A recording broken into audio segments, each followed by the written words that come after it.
Welcome back, Bears fans, to another episode of the Chicago Audible. Welcome to our Week 12 Sunday Night Football Chicago Bears postgame show. As our Bears, well, I was going to say laid a goose egg, but they did score points, but emotionally laid a goose egg as they lost to the Green Bay Packers 41-25, and a game wasn't even nearly as close as that final score. I'm Russell DeWitt. Tonight, I'm joined by my usual suspect, co-host Nicholas Moriano. Nick, right before we went live and during the 2-minute warning, we're getting some snow here tonight, and I looked outside and I forgot to take a few things off my deck. So I stepped outside to get it. Didn't realize it's like starting to sleet, rain, and I got some wet socks. And honestly, that may have been the highlight of my night. Wet socks is usually things that gross me out, but it was better than the Bears game, which is saying something. No, absolutely. Will doing anything but watching the Bears would have been a better option, to be completely honest. I remember just playing with my puppy. He was wearing his little Bears collar, little like neck collar thingy, and I just took it right off him. He doesn't deserve that. So it was rough, Will, but we'll talk about it. But I think we'll talk about other things in this post game show. It's not your traditional one because this game doesn't warrant us really going in depth about it. We talked about that even as the game was going on. So let's just get it over with. Let's just rip it off like a Band-Aid. Yeah, I don't know about you, Nick, but my note-taking stopped about midway through the second quarter, give or take. I was like, at this point, I think we know the story, and anything from that point did not matter whatsoever. But let's go ahead and jump into the first quarter of our post-game show here. And Nick, just how are you feeling? I feel like I need to check in on you and your emotional state of mind right now, because if you're anywhere like me and like a lot of our listeners, you're probably in a deep, dark, scary place. Yeah, well, and I think at first that's what it was like. I was really frustrated and just angry watching this football team, but then it almost became hysterical in a way, just seeing them do what they did and just losing 41-25 on national television to their division bitter rival, the greatest rivalry in sports, whatever people want to say. And so I think, just kind of going through the game, we kind of knew, we both predicted the Bears would lose this game. We didn't think it would be this in a blowout fashion. So, and seeing some of the things happen, it wasn't really a surprise. And I think that's the most sad thing, that you see a Trubisky fumble get returned for a touchdown, interceptions, bad play. The defense not showing up was a little surprising, but it's the Packers. It's on prime time. It's a blowout loss. We've sung this song many, many, many times, Will, and I'm okay. I'm fine. We're going to talk about this, but it's sad that I'm just used to it. And that's why I think I guess I'm not even numb to it, because I know what this feeling is like, and a lot of Bears fans do. And that's the sad part about this whole situation. And I think I was just tweeting during the game, Will, like, for the future. What's going to happen for the future? Like, I think this is like one of those statement losses where I think something needs to happen. We might get into that later, but how are you feeling about this? Again, 41-25 national television game. I'm pulling my inner Virginia McCaskey, and I feel pissed off right now. Honestly, Nick, again, we did not expect a win, but how it unfolded, how the defense from the very first drive was just picked apart, was disheartening, and the fact that they couldn't find any counter to it whatsoever was something that really kind of got to me. Usually these games have been closer over the last few years, but not today. It didn't matter. I mean, we know if any opponent's putting up more than 20 on us, we can already kind of write that check. We know how that game's going. The fact that they gave up over 40, there's just no way in hell. I don't care who's playing quarterback. I don't care who's calling plays. You're not going to find any way to win this game. And unfortunately, the Bears just had no answer for Aaron Rodgers. And like you, Nick, I did some reflecting. It looked like you were doing more projecting, looking at the future. And I was just reflecting because, like, early podcast years, I'd get on here and we'd find a positive in here. And I mean, that was during the rebuild phase. And then things kind of happened in 2018. And I was looking at old tweets from that season earlier today just because I was trying to find some of that joy again. Like, what was it like covering this team during a fun year? And that was nice for a little nostalgia. And then last year's frustration, and then what's kind of mounting now on top of it. I mean, it's starting to take a toll. I just feel like I'm becoming, I'm disgruntled. I feel salty, and on top of that too, I just feel like I'm a sourpuss on here sometimes now. And obviously, I'd like to smile. I like to find positive things about the Bears, but the trajectory of this team, the trajectory of this franchise, it's not good. And how I saw this team give up is something that we rarely have seen really over the years of covering this team. Is something that I think looms large and speaks volumes of just the lack of effort from this defense. And we've talked about it. There's going to come a point when they're probably just going to give up. And I think we saw some of that here today. And I know that all season we've been, patting the defense on the back and, being pretty strong and vocal against this offense. But today's a game where it's a complete team effort where you can point the finger anywhere, and I think it's warranted. So yeah, Nick, very, very aggravated would be the PG way of expressing how I feel right now. But as we kind of go through this first quarter, again, I don't know if we're going to have a long actual post-game show, but Nick, for my Miller Lite Monster moment, you already mentioned it in your little quick rundown. It's going to be the Trubisky fumble touchdown. It was right after the interception, which of course Green Bay answered with a touchdown. So you're looking at a 20-3 deficit. You got to find some points, and unfortunately we gave them to Green Bay with Mitch taking that sack on third down. The play prior, of course, he ran out of bounds for negative yardage instead of throwing it away, and then he ended up getting a sack fumble, and they take it to the house. Makes it a 27-3 game, and of course this is an outcome where I guess at this point of the game you just kind of knew it was over. So from that point on, I stopped taking my notes. It's my monster moment because it's probably the biggest play in this game, but also anything after, I don't have it written down. But how about you? Do you have a different monster moment? So I was going to go with that, Will, but I'm glad you took that one because I went back to the Bears' first drive of the game, and I'm going back to that Allen Robinson drop touchdown pass that was perfectly placed by Mitchell Trubisky. Look, the Packers they have a pretty effortless drive down the field to score a touchdown against the Bears. They miss extra point. And then the Bears bounce back. That 57-yard run by David Montgomery puts him in a perfect position. And Mitchell Trubisky put in a perfect ball to Allen Robinson, that 50-50 ball that he has struggled with all season to come down with.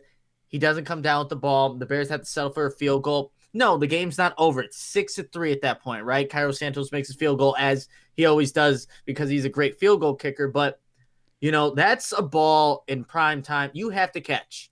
This is the Bears-Packers rivalry. This is a team desperate for a win on a 4-game, now 5-game losing streak. You don't come down with that ball. He wants to get paid so much money. On the previous podcast, Will, we talked about moves that we would want to make if we were GM, and I said I wanted to extend Allen Robinson. I said that. And you know what? Like, I see the things that he does, but those plays that he's supposed to make, being paid to be one of the better wide receivers, he didn't make it. He hasn't made a lot of those 50-50 balls. So I'm going to that play. And look, Allen Robinson is more part of the solution than he is the problem. I understand that, but it is frustrating to see a guy that is frustrated with his contract negotiation not come down with that ball. And it could have been a completely different game. You had the lead by 1 point given, and maybe this pass rush that had, 0 hits and 0 sacks all game could have done something. Who knows? But I'll go to that one. I'm glad you took the Trubisky, fumble, which really shouldn't have happened. Well, I mean, there's 2 face masks on the play. Like, if there wasn't any bias, that play shows it right then and there. But that would be my monster moment of the game right there. Allen Robinson dropping the touchdown pass. Yeah, it's you said it. We've been singing that song. I feel like it has been multiple post-game shows when we're talking about a big Allen Robinson drop and a 50-50 ball that he should be catching. And if he wants to get paid, you have to make those. But, yeah, that's not helping his negotiations. I didn't see any tweets from his agent after that play. And also, on top of that, Allen Robinson was getting a lot of red zone targets today, which is interesting. It's almost like they saw the tweet the Bears did and like, okay, we need to quiet up this agent, and they said just throw it to him. Yeah, and if there's any good that came out of this game, this is selfish on my part. My fantasy team did so well with David Montgomery and Allen Robinson. They did something. So thank goodness I'm still in the running for maybe a playoff spot. But that's the only good that came out of this game. Now we have to find some solace somewhere. But Nick, of course, that was our monster moment brought to you by Miller Lite. And right now, with all the social distancing happening, I was going to say soaking in this Bears game with friends over a beer may look a little different than in the past, but as the original light beer, Miller Lite has always been there to bring people together through Miller time. And of course, Miller Lite is the only beer of the Chicago Bears. Miller Lite, they have had a long-term partnership with the Bears. It's been a staple in Soldier Fields for decades. Nick, you and I have so many great memories toasting touchdowns. What time to be alive when we can actually toast touchdowns with Miller Lites with our friends at Soldier Field during home games. And so here's to the Bears. Here's to the original light beer. It's Miller time. No matter where you're watching the game, it's always Miller time in Chicago. Pick up Miller Lite for your game day need. Celebrate responsibly. Miller Brewing Company, Milwaukee, Wisconsin. 96 calories and 3.2 carbs per 12 ounces. Alrighty, you're listening to the Chicago Audible Podcast. This is our Bears-Packers postgame show. I'm Eros DeWitt. Joined with me is my co-host Nicholas Moriano, and we're two non-happy campers, as you should expect here right now. And Nick, I wanted to mention a standout stat before we actually get into the second quarter of our show, and I think you hit on it. Again, you're gonna expedite the show by doing so, but 0 hits the Bears had on Aaron Rodgers. No sacks, of course. If you can't hit him, you can't sack him. And the pressures, I think they saw 8. I thought that was generous, to say the least, but I think that just shows the lack of pass rush that the Bears had tonight. Aaron Rodgers had all day to throw, whether it be just rushing 3 on third down in the red zone, because why not give Aaron Rodgers all the time in the world to find someone near the end zone? That makes sense. Or if they were rushing 4 or more, unable to hit home, and Khalil Mack, Robert Quinn, so much money put in that position, 0 results today. You look pissed as soon as I said that, huh? Yeah, I was just like, where are Khalil Mack, Robert Quinn? I think I tweeted that Robert Quinn made a tackle. It was already the third quarter. The game was over. Like, hey, he does exist, which is great. I mean, the other 94 that was here previous to Robert Quinn, Leonard Floyd, he showed up for the games against the Packers. Robert Quinn is he's good at what he does. He steals money from organizations that he stole a bunch from the Bears. And we'll talk about the defense later, but I just had to put my 2 cents there because those edge rushers for the Bears, no matter who was there, non-existent. No, none whatsoever. Is there any other stats? I mean, for me, I guess that's how lopsided early on in this game time of possession was. The first quarter, the Bears had the ball for 2 minutes, which granted, the big play from David Montgomery helps, and you got points. Awesome. So he didn't need a lot of time, but the defense is unable to get off the field, unable to stop Green Bay on third down early on. Or even worse, there's a huge stretch when Green Bay had multiple back-to-back. Well, they had back-to-back touchdown drives, but the second and the third, where I think they faced like 2 third downs out of like 16, 17 plays. So they weren't even getting forced into some of those situations to potentially get off the field. So I think time of possession may be another one as well. I don't know if you want to throw any other stats. I think this is a game that's beyond stats, but I will give you the opportunity if so. No, well, I'm just checking right now. Okay. So, yeah, David Montgomery, if there is a plus, David Montgomery was definitely a plus in this game. First 100-yard rushing game of this season for the Bears. And, obviously they have not had success in the run game all season and even last year as well. And previous to that, if you want to go to 2018, it wasn't that good. The stats maybe overshadow how productive it was, but 11 carries, 103 yards, obviously the 57-yard rushing play that happened in that first drive was great to see. He ends up getting a receiving touchdown as well later in this game, but just finally breaking 100 yards. The Bears, I think there were times where you're like, okay, there's actually some blocking in place. David Montgomery's actually not getting hit 2 yards in the backfield and having to work for a yard, which was nice to see. But look, it's overshadowed because of what this game really looked like, but just need to put that out there. I think we have multiple Don Burrs in the chat, so it's a bad Don night. Burr can't talk anything because didn't this Detroit Lions team not score a single point against Carolina, and they had their backup quarterback? Like, the Detroit Lions are trash. So Don Burr, just stop.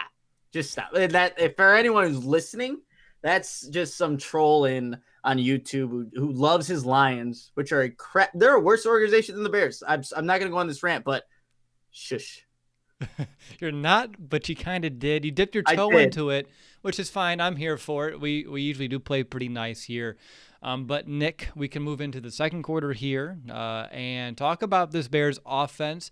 They did reshuffle the offensive line again, moving Cody White here to left guard, Sam Mustipher at center, Alex Barnes at right guard, and then you moved out Fetty to right tackle, which is where he's played prior to coming to the Bears this season in Seattle. And I thought those adjustments, again, I'm not trying to make us have huge, deep, in-depth discussions what happened, but I thought that was a move that did have positive results going back to what you just mentioned from what we saw out of David Montgomery today and just the general push that we saw from this unit. I thought Cody White here playing guard, he looked much more proficient as an offensive lineman compared to what we've seen at center this year. Yeah, I would have to agree with that, Will. I think just with, I don't know if it's just Cody Whitehair, just the year in general. It seemed like there was just too much on his plate to, one, diagnose what guys are coming and then having to make the calls on the offensive line. But moving him over, I think I just settled things down for him a little bit. And then just playing in the interior, obviously we'll do things like that. But I think the biggest problem, Will, and this is why I was looking like more to next season, is like those tackles. And obviously Jermaine Ifedi going out to play right tackle. He hasn't played that all season for the Bears, and this was a move made because of injuries and things like that. But even Charles Leno Jr., who I don't want to say he's been stable for the Bears, but constantly all night, Will, just being bullied. And I tweeted like he's being bullied, this tonight, but everyone was tweeting at me, no, Nick, he's been bullied all season. Like, yes, both are true, but tonight he was really being bullied, and all season that is also true. So, yeah, the offensive line, I think, blocking wise, run blocking did look a little bit better, but there were still many plays you can look at the same problems just occurring. Yeah, exactly. And obviously that's why the tackles were my X factor tonight. I did have, and even though I thought it was going to be, Coward or Spriggs, never even thought that we were going to actually slide Ifedi out there. That wasn't really talked about until that point. But yeah, they were controlled. Leno Jr. specifically was a little bit overwhelmed by both Smiths tonight, and they also brought in the Gary guy as well, as I mentioned. So we don't need to get into that. What did you think about, let's talk about early on Mitch and Bill Lazor and what they're trying to do in offense, because before the game kind of got completely out of hand, I liked it. You start the game off with a quick snap. You get up there to the line, don't even get into a cadence. You just snap it and go. You follow it up with a huge hole, get a big run. Trubisky's making some good decisions in the red zone. I was like, you know what? We may have an interesting game at our hands, or at least an interesting offensive attack. What did you see early on? Because I think what we saw from all the struggles after the fact, whether it be the Mitch turnover, the interception, which is a terrible ball, bad decision, the fumble, the other interception, all bad. And we're not gonna. I don't want to harp on all the bad right now. But I do think, of course, you're trying to play catch up. You're down by a shit ton. Oh, did I just say that live? I did. You're down by a lot. It's just one of those nights. You're down by a lot, and you have to try to do something. So what did you see early on, and is it anything you think the Bears can potentially build off of? You know what? I thought, like, when you look at how the Bears started their first two drives, it was off play action. It was, even though the Bears only gained 3 yards on the very first play, it was a play action pass to Allen Robinson. Great. You do that, and then you have the 57-yard to David Montgomery. The second drive, play action again, but this is to Kmet for 8 yards. It's really just extending the pocket a little bit. And look, why Mitch has had struggles is that he has to read a full field. But when you do that play action, it limits his options, cuts it in half, and he can make more of those precise throws and not have to really think about where he's going to go with the ball. So I think that's what they were doing well. And you said it, like, kind of using his legs to extend plays and even get first downs running. That's where Trubisky has some value. But I mean, Will, I started tweeting it out, especially when the plays kept happening. We saw the same old Trubisky. And, before I go there, I mean, like, even on the first drive, though, the pass to Cole Kmet that was dropped, I thought that was good placement and good decision. Like, he said when he was a scout team quarterback that he was trying different throws. I thought that was maybe a throw that he was trying that you normally wouldn't have seen, just giving his guy a chance, throwing it. He's not entirely open, but where the ball placement is, he is open. And then same thing with Allen Robinson, just giving him a chance. But outside of that, well, then you go into all the bad. Messing up in an RPO, the ball ends up on the ground. Come on. this is you're far into your career now to where that can't be the same. You can't keep making that same mistake. Throwing into triple coverage, well, when Allen Robinson's coming open underneath, he is. But Trubisky has this tendency, and why he ultimately is a bust. He picks where he's gonna throw, and that's it. That's where he's throwing the ball. It doesn't matter if you're open. That's his first read. He's gonna give you a chance, right? Air quotes there, but just the same mistakes were occurring, and the same guy that wanted to try different throws. That was, the same guy that was benched in week 3, the same guy that came out to the Bears, or again in this game in week 12, which is very unfortunate for Bears fans, but that's the reality of the situation. They don't have an answer at quarterback because Trubisky, Nick Foles, whoever it is, they're just not the guy. No, they're not. And again, were we hoping that Mitch could provide a spark? Yes. And I do think we saw the offense look different in terms of what they were trying to do with Mitch, which, again, I don't think Bill Lazor is not the answer either as a play caller, probably as an offensive coordinator. But I was, at least early on, slightly excited seeing some of the differences in how they were approaching this offense compared to what we have all season, which has not been yielding any results. And it was kind of like a breath of fresh air until the defense, which we'll talk about, didn't hold up their end of the bargain today, which gave this offense zero shot. Because, again, you got to keep teams at least moderately scoring, low scoring. We know that. But, yeah, unfortunately, that's the case. Anything else that you want to mention about this offense in general? Again, we don't need to talk about specific plays, specific drives. I don't think we need to get into any of that today. Darnell Mooney had a good game. Of course, he was also – but he had a good game, but he was open a lot. I want to see the all-22. Was he getting himself open? Were they just playing off of him? I'd be curious about that. But at least he had some decent production today as well. But how about you, Nick? Anything on offense you want to talk about, or just, rip off the Band-Aid and start griping? Yeah, I mean, we could gripe all day, well, honestly, but we'd be here all day, which is not the goal of this podcast. But I do, like, Darnell Mooney was a guy that I wanted to highlight. And look, he only had 3 receptions for 34 yards, but there was a holding penalty on Charles Leno Jr., a guy they were just talking about that would have been a first down for the Bears, kept the offense on the field, but that didn't happen. That led ultimately to the fumble by Trubisky that gets returned for a touchdown. But he's a playmaker.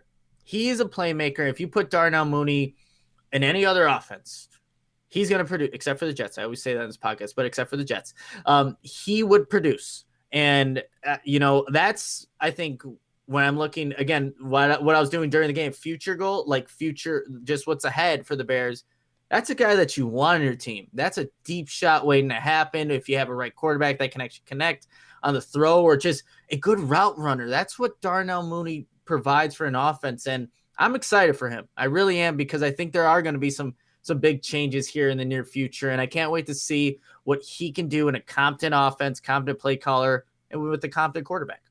I think he had a strong start to the game, because when I switched tabs here in my browser and you see 3 catches for 34 yards on 9 targets, it's not a lot of bang for your buck.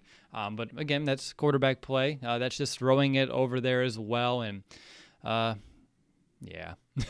I don't know, Nick. Is there anything else? I mean, this offense was very much everything that we'd expect. Again, early on, different wrinkles, cool, but then you get behind and they can't play catch up until it's the fourth quarter. You're down by a lot. Teams play off, and then you can dunk your way downfield with some 7-yard passes.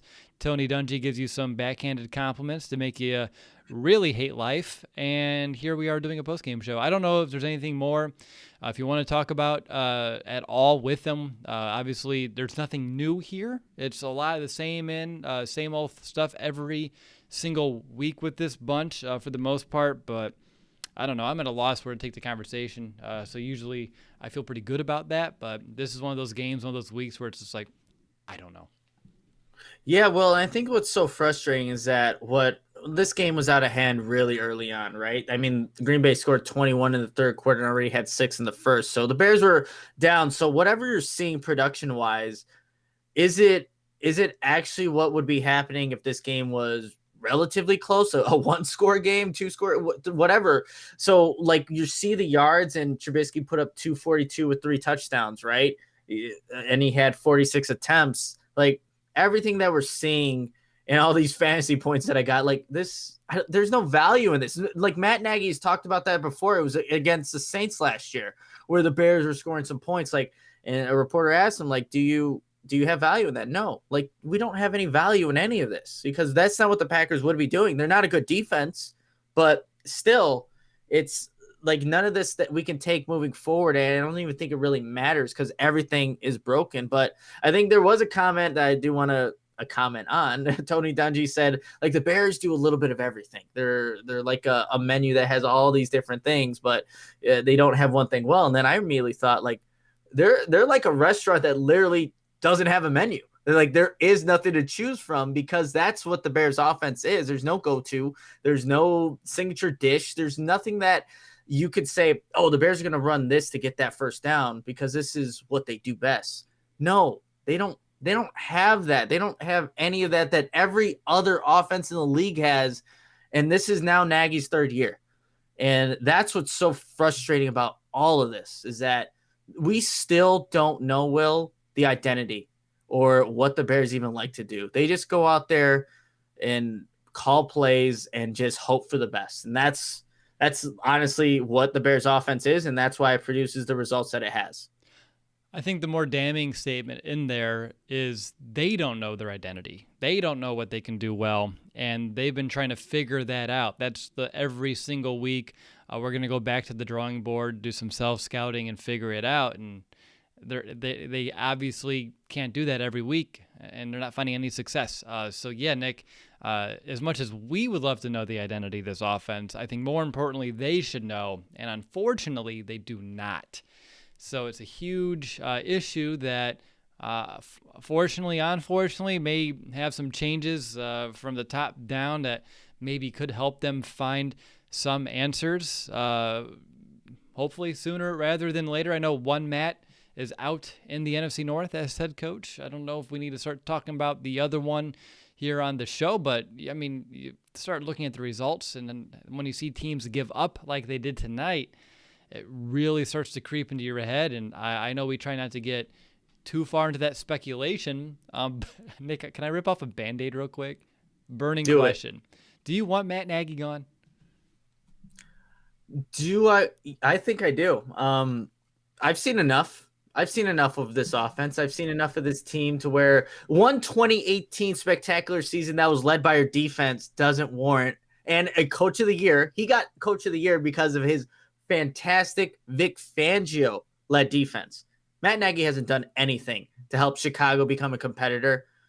Why keep him around? I want things to change. And again, I think there was a question I posed last week. Does Matt Nagy make this team better, Will? I'll throw that question to you. Not this year. 2018, yes. This year, no. Last year, no. So that's 2 out of 3 for no. I was thinking about 2018. We talked about the reflecting earlier. What if, and this is a big what if, I mean, everyone wanted John Fox gone. What if he stayed? You brought in Matt Nagy for offensive coordinator. You may have the same season. Yeah, I mean, to be completely honest, that I think it all just kind of goes back to him. And I don't know if this role was too much. And look, I think it's a daunting task and position to take over like the Bears head coaching position and try to establish an offense here because it's never been really done. So yeah, I think it would have been a failure too. So it may just be the person and whoever is next. It could be a very similar, I guess, outcome. But yeah, I completely agree with you on that. Yeah, it's not where I wanted to be here at the end of November this season, especially after a 5-1 start. We were riding the high, and we knew it was going to come back to earth. But I think we fell through earth, and we're now in back to Bears hell, and it's happened quick. 5 straight down the tube. And here we are. I mean, it's like the holiday time. I'm doing Christmas decorations around the house. And today, earlier, I didn't even want to watch some of the other games because if I got myself in football mode too soon, I knew it was start looking at the game ahead, and I didn't want to do that. And I'm glad I didn't waste my whole day on that. No, that's a good point. Well, I had a my green Bears jacket that I was going to wear in the show, but after this, I'm like, no, I'm not going to wear that. And I have something coming in. It's delayed a little bit through FedEx, but I'm going to return it. It's Bears like sweater. And there's no reason. There's no reason. Like I'm at that point, Will, where I'm so fed up watching this team, seeing the results, and especially with this, like, nope, that it's great sweater. I bet you it's warm too and comfy. I'm not even going to put it on. I'm just going to put it right back in the box. Goodbye.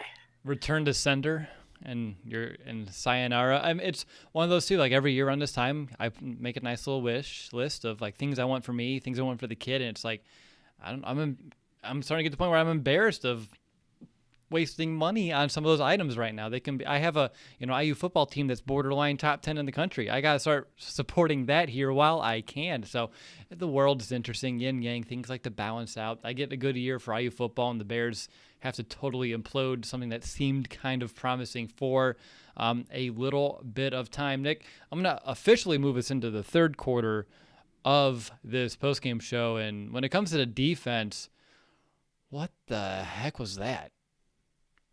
I wish I knew, Will. I really wish I knew. It just seems so effortless by the Packers, whatever they wanted to do. And I think the Bears saw, the national audience saw what the Bears defense is without Akeem Hicks, honestly, because there were some runs just even on that first drive and throughout the game where you're like, man, do the Packers, one, even call this play because number 96 is in the game? And two, how many yards would they actually get if Akeem Hicks is playing? Because he was dominating last year and he had one arm. He had one arm, Will. So I think this game, is a little different with Akeem Hicks, but that's one part of it. And I think we spied it early on. We were both tweeting about it. Like Buster Screen being on Devontae Adams for one too many plays, and it could have been worse if Devontae Adams doesn't slip on that slant route, which he completely beat Buster Screen on. He probably walks in for a touchdown, honestly. But there was just so many things where I look at it, it was just too easy. And I know the Packers are a great offense, scoring over 30 points a game, but this is a Bears defense. Number one, the red zone, things that third down they can get off the field. No, not against Aaron Rodgers. They didn't even come close to number 12. And there was a lot of barking by like Kyle Fuller, and he was kind of getting into people. I'm like, man, your team is not. I know you got to have that swag, that confidence, but like your guys are getting dominated right now. Just stop. Just try to get off the field, and then maybe you can talk some trash. But that wasn't happening. Yeah, let's see. The Bears didn't even get off the field on defense. Unless it was a touchdown, they can get off the field if they surrender a touchdown until the very last drive at the half when Green Bay had the ball for 19 seconds and they ran it. So that was it. Every other time, though, you have 14 plays, 75 yards, 9 plays, 75 yards, 13 plays, 80 yards. And I saw a longtime moderator, really good friend Tristan in the chat saying, I think the defense was just fed up. Yeah, but if they're fed up, this is what I would expect in the second half. They were just beaten today from the jump. Chuck Pagano was outmanned, outplayed in his chess match from the beginning. Again, I don't like some of the decisions, whether it's just having a three-man rush. No, you can't do that against Aaron Rodgers. You have to put pressure on him. You have to find ways to get pressure in. Aaron Rodgers, too, had himself a field day against this defense, whether it be knowing what they're throwing at him or just having all day to pick them apart. Again, only a few incompletions. I think maybe it's like 6. I don't have it in front of me, but it wasn't a lot.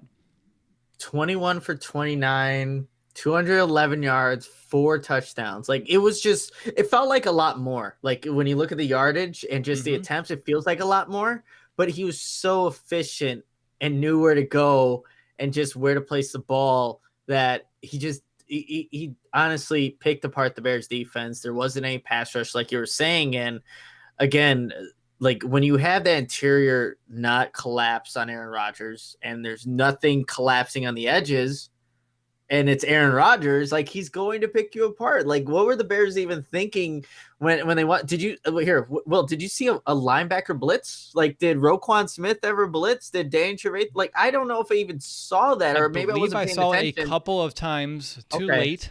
But even when you do those, if those don't hit home, you're so exposed. Because if that happens and you're playing man how you were, it's just you're asking for a big play. And what I think the Bears were trying to do was keep everything in front of them and limit the big play. The unfortunate part was Green Bay was just like one step ahead. They didn't need the big play today. They just needed to get 4 yards and they get 6. And then they would need to get 5 yards and they get 7. It didn't matter. They would just pick them apart all day long. Again, they're on the field for 7.5 minutes, another 6, another 8, and then later on another 5-minute drive. It was just, I felt like every time I looked up, it was the Bears offense off the field. Before the kid went to bed, he was like, the Bears have only had the ball twice in this half. I'm like, yeah, it's been a long day of watching Aaron Rodgers, son, and I don't like this any more than you do. And he even asked me, too, before he went to bed, he's like, this is a rivalry game? I'm like, yes. He's like, didn't feel like it, and he's 7, and he knows this. It's sad. It's hard to teach a kid about the rivalry when you watch the current Bears-Packers because it's been so lopsided, one-sided. But yes, Nick, Devontae Adams on busted screen, not a good idea. Somehow putting Danny Trevathan on him, another bad idea. And then you get to the point where maybe we'll just have both of them cover him. We don't need safety help. We'll just have Buster Screen and Danny Trevathan do it. Also, not a great idea. Where I think, I don't even know if it's, you can blame Chuck Pagano and 100% put the blame on him, right, for this one. But you also have to give the Packers credit because they lined up in correct formations. They were putting themselves in these matchups. And that's a testament to them for knowing what the Bears like to do, what the Bears are going, how they're going to attack that offense and just counter it.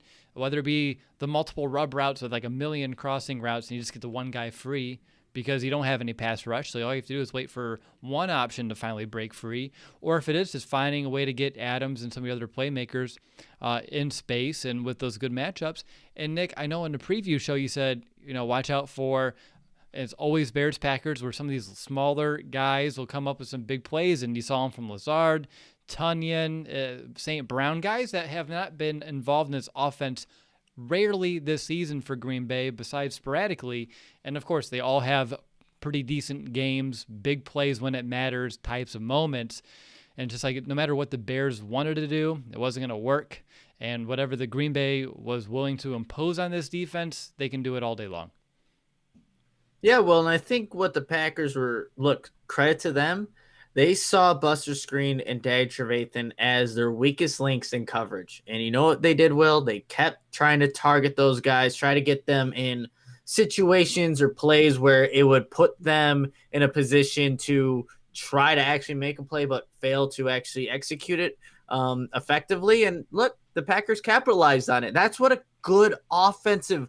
That's what a good coach will do, scheming for the week heading into the game. And then what a good quarterback will do when it's time to execute the play.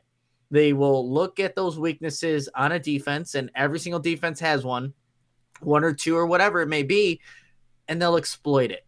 That's just something, well, it's like almost foreign to see because what the Bears offense can't do is all the things I just said, but that's what the Packers and what makes them far and above a better football team that the Bears have been in the past 10 years. So they can execute those plays and become efficient on offense. And that's what they did tonight. And, you got to give them credit for doing so, but it's common sense. It's like things that, any team should do. And they just do it far, far better than the Bears ever will. Did you think that we would have saw the lack of effort from the defense this week like we did?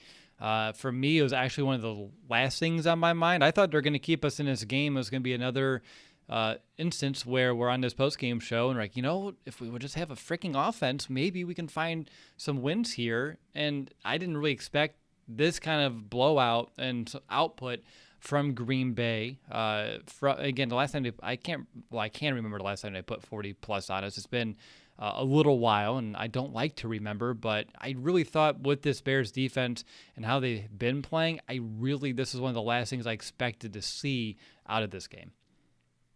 Yeah, it is. Well, I mean, especially because I think all year they've been obviously a very good unit. They obviously not nearly as good as 2018. But then there's also the other side of the conversation here is like it was going to happen at some point, right? Like, and I think just with everything, all the variables, the Packers and primetime football, it's like, yeah, it makes sense. It makes sense that they broke and just just lost, I guess, like effort. But the missed tackles and like Eddie Jackson getting fooled in the play action pass, giving up the touchdown to Tunyon, I think it was, and also missing a tackle. It's like these are also some of your big name guys that are like missing and whiffing on some of these plays here, and that's what's really, um, you know, concerning and just I think disappointing to see. But yeah, it was good. It was bound to happen at some point. This team has never been able this season really to get after the quarterback, and we know the Packers always have a good offensive line and they're a smart team, like I was just saying earlier. So it was bound to happen, but I didn't think it would. That's why even in our predictions, we had it closer. We didn't have the Packers scored 41. No way. But we knew they'd win, just not this convincingly and by dominating the Bears defense. Yeah, again, from the very moment, it was just no reason. What I have in my notes while you're talking, I looked at it, was just no resistance. Every single drive until I quit taking notes halfway through the second quarter, just no resistance, no resistance, no resistance. Too easy, other words I see. And just those big, huge gains that they were able to get on the ground right up the gut. Very first drive, he had one for 8, 9, 14. And then I got discouraged and I stopped even keeping track of some of those. But it seemed like all game long when they needed a big run, or in general when they would just hand it off and it was between the tackles, primarily to the right side of the offense where Akeem Hicks would necessarily be. It was just so freaking easy for them to get a good head of steam before any contact. And unfortunately, they did a good job of taking Roquan Smith and Danny Trevathan out of the plays, whether it be those cutback plays that they were running or just getting to the second level and washing them out, which we saw early on this season, which is a problem. And it's something that we haven't seen in a few weeks. And Nick, if you remember correctly, in a preview show, I gave the Bears run defense the edge, and I've been so hesitant over the last month to do so. And I thought they were starting to prove it a little bit, and I thought even without Akeem Hicks, they should be okay in this regard. And again, Nick, every time I give them a little bit of confidence and a little bit of a head nod, they destroy it so fast. And I think I can't be burned for the third time this season. I think I have to just be hesitant from this point forward. Yeah, and it's tough, Will, because look, obviously you're missing Akeem Hicks, but obviously for the whole season they've been missing Eddie Goldman and full strength. I don't think that this is the same result, but hey, it happened. The Packers dominated up front, and like that no resistance note that you had just while you were watching the game, like that's in my notes a bunch of times too. Like there's no resistance, there's no like they're just being pushed back, this defensive line, and once that happens, like you're automatically giving yards right at the get-go. So yeah, it's not an ideal situation. And John Jenkins, Bilal Nichols, I'm sure they played as best they could, but they're just not the players that those other two guys that I mentioned really are and what they do for that position. So they were at a disadvantage, but we did expect better given how they played against two of the NFL's leading rushers and Dalvin Cook, Henry, and did a pretty good job against them, but didn't happen tonight. Nope, did not have it. Another thing they did not have was the ability or the technique to tackle. Apparently, having a bye week. By the way, Matt Nagy 0-3 in bye weeks now, so that's great. Well, after bye weeks, not in bye weeks. Although you can technically call last week. No, actually, the Bears did a pretty good job in the bye week. They got some good wins that helped them out around the league. But no, 0-3 after the bye week. But yeah, Nick, apparently this team with that week off completely forgot how to tackle. And I know you said you didn't think Eddie Jackson being away from the building all week was going to be a big factor, but I thought it showed that he wasn't in there and as involved throughout the game prep as he normally would be, just because he was out because he's on the COVID list. Yeah, well, you know what? I'm going to be like, I almost tweeted this during the game, and I don't know why I didn't, because it's definitely true. Like, Eddie Jackson hasn't been the same since he got that contract extension. I'm going to be completely honest. Like, I know he doesn't get targeted as much and things of that nature, but I don't know. It just doesn't seem like he is that playmaker like he was in 2018. I think the stars just align to get us all sucked into the Bears and the hype and what this team could be. But reality, it's nowhere as close as a lot of people predicted that this was maybe a player away from being a championship caliber team. And like, Ajax is still a fine safety, but like he out of position, missing on tackles, and just given the mistakes he made tonight. That's not what the highest paid safety in the league he once was. Like, you shouldn't be doing that, even if you do, even if your defense has been carrying this team. That shouldn't happen. But I just feel like ever since that contract extension, Eddie Jackson hasn't been that playmaker. You know what? It would be an interesting column article research to look what he was doing before and after. See if you can find any correlation there. Just to put that on you, Nick. Just to back something it up. to think about. Yeah, just something to think about. Honestly, as we go through it. But yeah, that's interesting, and you said it right. We all got sucked into the hype. Now 2018, I mean, that got all of our hopes up. Starting 2019, of course, and even this year, we're like, what are we, a quarterback away, and then or a kicker? Oh, it was a kicker, and then it was a quarterback, and now it's like a quarterback, a couple tackles, another running back to add in this rotation, probably another receiver, definitely a tight end still. You're looking at a pass rush that we can't really find right now. You have an aging inside linebacker you need to replace in Danny Trevathan. Your corners, you need a nickel corner that can play like Bryce Callahan. What a tremendous value he was to this defense, and I miss him so much. And then still, Tashawn Gibson, we don't talk about him on this podcast, which isn't a bad thing, but it's not a good thing at all either. So the list, Nick, and probably another, if Cohen gets healthy, punt return is okay. But yeah, just the list just grew so fast and so vastly. It just shows how quickly, the NFL, not for long, yet it definitely shows right now with this team. Is there anything else about this game specifically that you wanted to mention, Nick? I don't have much on my list, and if we don't need to talk about this game anymore, I would love to find a way to forget about it. No, I agree with you, Will. I think this game just showed the disparity between the Green Bay Packers and literally everyone else in the NFC North. So, they're far and above, like I said earlier in the podcast, the best team in this division, and they'll remain that way as long as number 12 and whoever else is playing quarterback, it seems like it remains there. But, yeah, that's all I got. Okay. I think that's fair. Looking big picture real quick as we kind of just maybe wrap things up here a little sooner. It is 12:15 in the morning my time, and I had a few days off for the holiday, so I'm sure I'm going to really love waking up early on a short night's sleep, getting back to my Mondays. But, Nick, if they blow it up, and again, it's still an if, ideally, they probably do at this point. As a Bears fan, and now you have to kind of look at your projections and move them down the line, and heck, you don't even know when things can even be relatively good again. Does that excite you at this stage, or where's your mindset at? Because for me, I'm still at the heartbroken disappointment stage where it's like I thought we had something here that we could actually make a serious run. Not again, 2018 got our hopes up. Last year we knew, and then hopefully this year we're going to at least make a push. And then with the 5-1 start, you're like, maybe they can be a team that give you some hope. And now it's kind of been all ripped away from me. So as exciting, or as much as I do think big changes need, it just is disappointing to know like now we're tacking on an extra few years before relevancy can even be potentially considered again.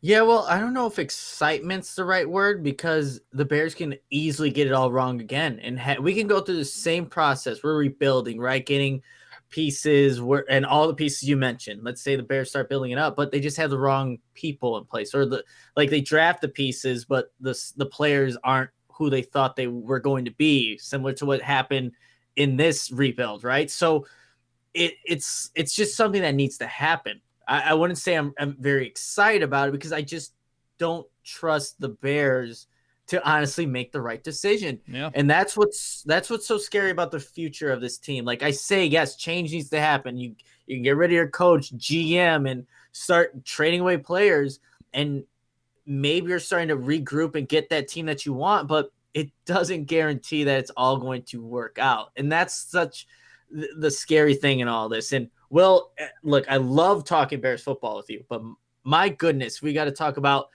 Detroit Lions-esque seasons, like where they're winning 3 games or stuff like that. That's a jab at Lions fans again. Like, that's just going to get depressing, like It is being a Lions fan.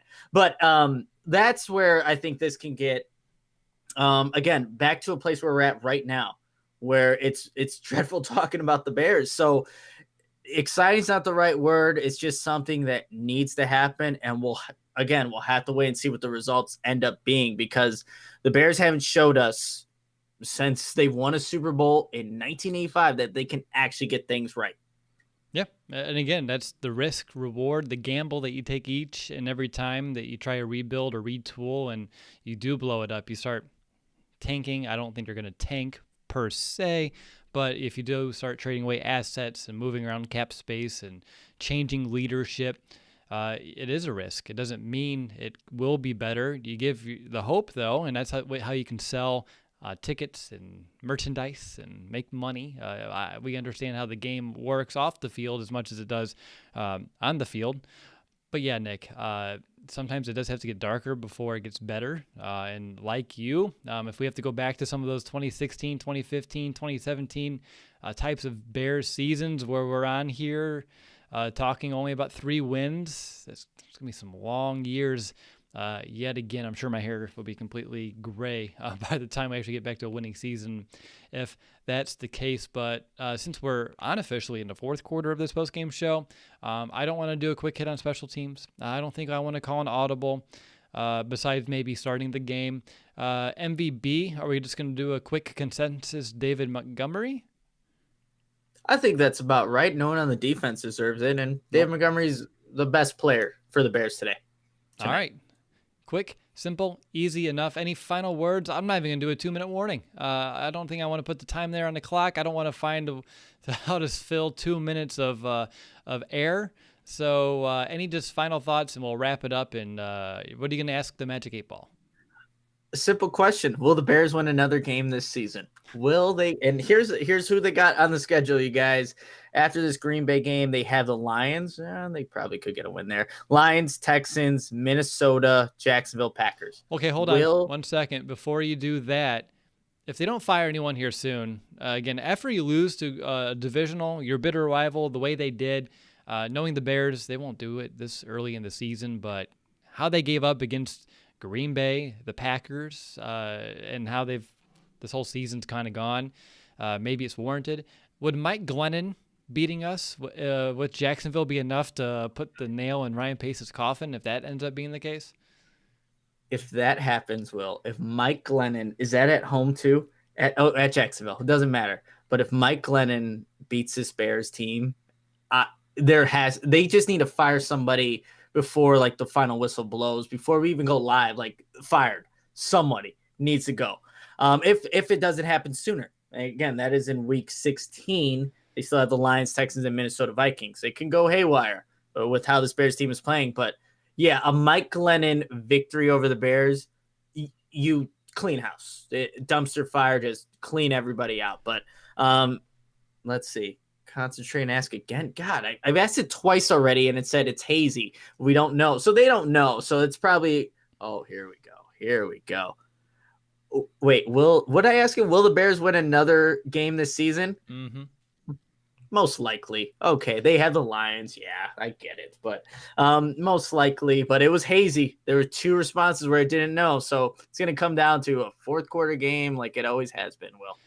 Yeah, no, I'm telling you though, Nick, the full circleness though, if they do lose to Mike Glennon, like just showing like how everything comes back and how it can end the same way it almost kind of began. Not for, of course, with, it would be so sad, but almost hilarious to actually have that be reality. And not that I want to see it, but if it would be an interesting post-game show if that actually ended up being the case. He actually may end up being the MVP if he can get someone fired.